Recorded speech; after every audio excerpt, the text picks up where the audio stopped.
புத்தாண்டை முன்னிட்டு பல்வேறு இடங்களில் உள்ள தேவாலயங்களில் மக்கள் சிறப்பு பிரார்த்தனை மேற்கொண்டனர்.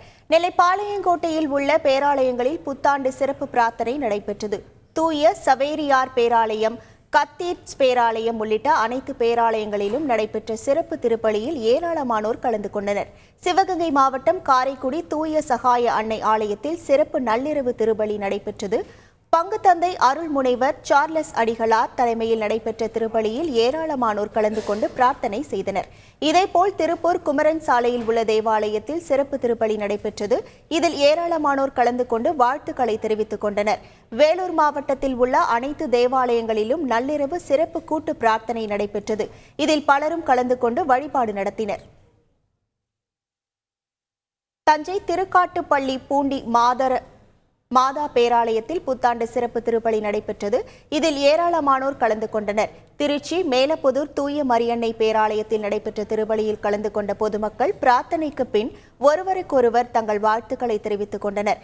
கோவை நீதிமன்றம் அருகே உள்ள இமானுவேல் ஆலயத்தில் புத்தாண்டு சிறப்பு பிரார்த்தனை கூட்டம் நடைபெற்றது. விழுப்புரம் மாவட்டம் முகையூர் கிராமத்தில் 138 ஆண்டுகள் பழமை வாய்ந்த மகிமை மாதா தேவாலயத்தில் புத்தாண்டு சிறப்பு திருப்பலி நடைபெற்றது. தூத்துக்குடி பனிமய மாதா பேராலயத்தில் புத்தாண்டை முன்னிட்டு சிறப்பு பிரார்த்தனை நடைபெற்றது. கடந்த மாதம் 17 மற்றும் 18ஆம் தேதிகளில் தூத்துக்குடியில் பெய்த கனமழையால் மக்கள் அதிக அளவில் பாதிக்கப்பட்ட நிலையில் எளிமையான முறையில் புத்தாண்டு கொண்டாடப்பட்டது. பங்குத்தந்தை குமார் ராஜா தலைமையில் நடைபெற்ற சிறப்பு திருப்பலியில் வெள்ளத்தால் பாதிக்கப்பட்டவர்கள் மீண்டு வரவேண்டி பொதுமக்கள் பிரார்த்தனை செய்தனர்.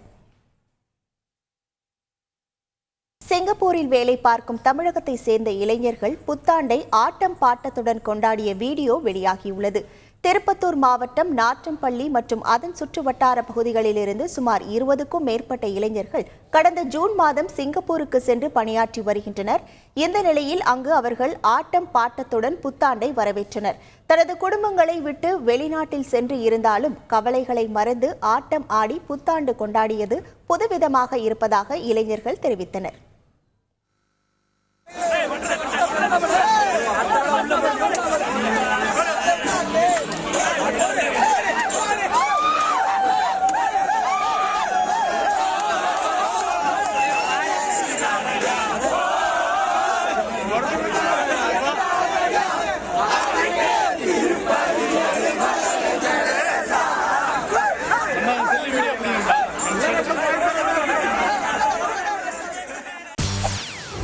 செய்திகளை உடனுக்குடன் தெரிந்து கொள்ள உடனே சப்ஸ்கிரைப் பண்ணுங்க.